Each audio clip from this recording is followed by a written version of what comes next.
Hey, welcome to Banjo Blitz, Lesson 1. I have a banjo this time, which is always a good sign, or a really bad sign.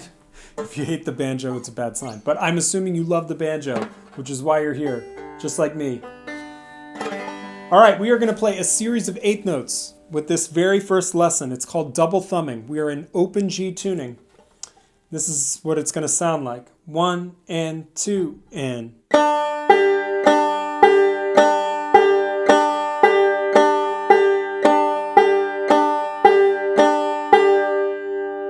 Okay, simple, but let's work on our deep listening skills. We're going to be listening for two things.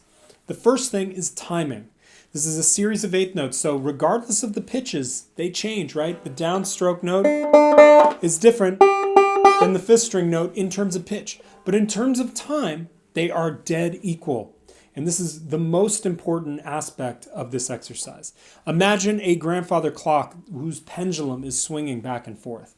That pendulum never changes regardless if it's swinging to the left or swinging to the right. Those swings are equal. And you want to make your right hand stroke even like a metronome or a pendulum. The most common error I hear when playing this exercise is that the 5th string tends to follow too soon after the downstroke. So if you're going to make a mistake, it's probably going to be you're going to rush your 5th string stroke. I hear it all the time. I've worked really hard to get rid of that rushing out of my own playing, and I still work at it. So it's easy to rush this pattern. Just be aware of that. The second thing we're listening for is equal volume. If you think about the clawhammer stroke, it's pretty weird. We've got a downstroke note that happens with the back of a nail, a hard surface, and then a thumb stroke note that happens with the soft part of our thumb. So inherently, these surfaces are very different from each other in terms of volume and tone. For this exercise and for a bunch of exercises after this one, we want to make sure that that volume is the same. It's equal.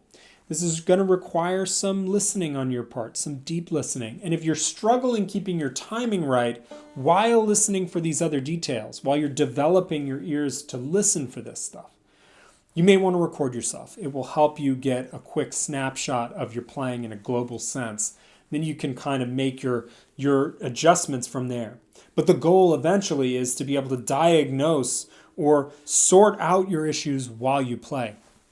Now let's work with a metronome. This metronome on my phone is going to count 80 beats per minute or 80 BPM. And it's a quarter note pulse. That means that every click of the metronome is going to happen on a downstroke. And every gap between the clicks is going to happen on a 5th string stroke.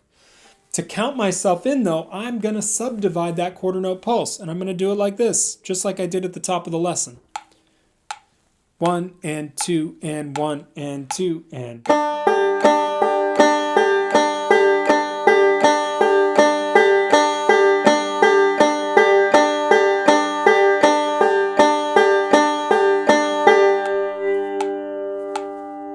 why am I doing that? Well, I think it's really useful to establish your tempo and your pulse before you actually start playing. Instead of just sort of leaping in and throwing yourselves to the wolves, establish your pulse. And that goes with what we want, one of the goals that we want out of these lessons. And that is deliberate playing. Be really deliberate about what tempos you're establishing, what feel you're trying to create, what you're trying to accomplish in a given practice session. Be very clear about those goals. Get the goals done, reach the goals, and then move on. Don't spend an excess of time worried about it. So, to subdivide myself, my numbers are happening on the downstroke. 1, 2, 1, 2. The ands of the beat are happening on the thumb stroke. And.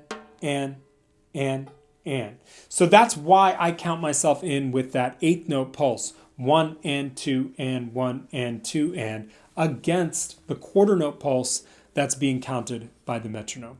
I think it's really good practice for general timekeeping skills and refining your internal clock anyway. So that's what I would recommend. So that's it for this lesson. Play every day. That's the motto of this series, and I will see you next Friday.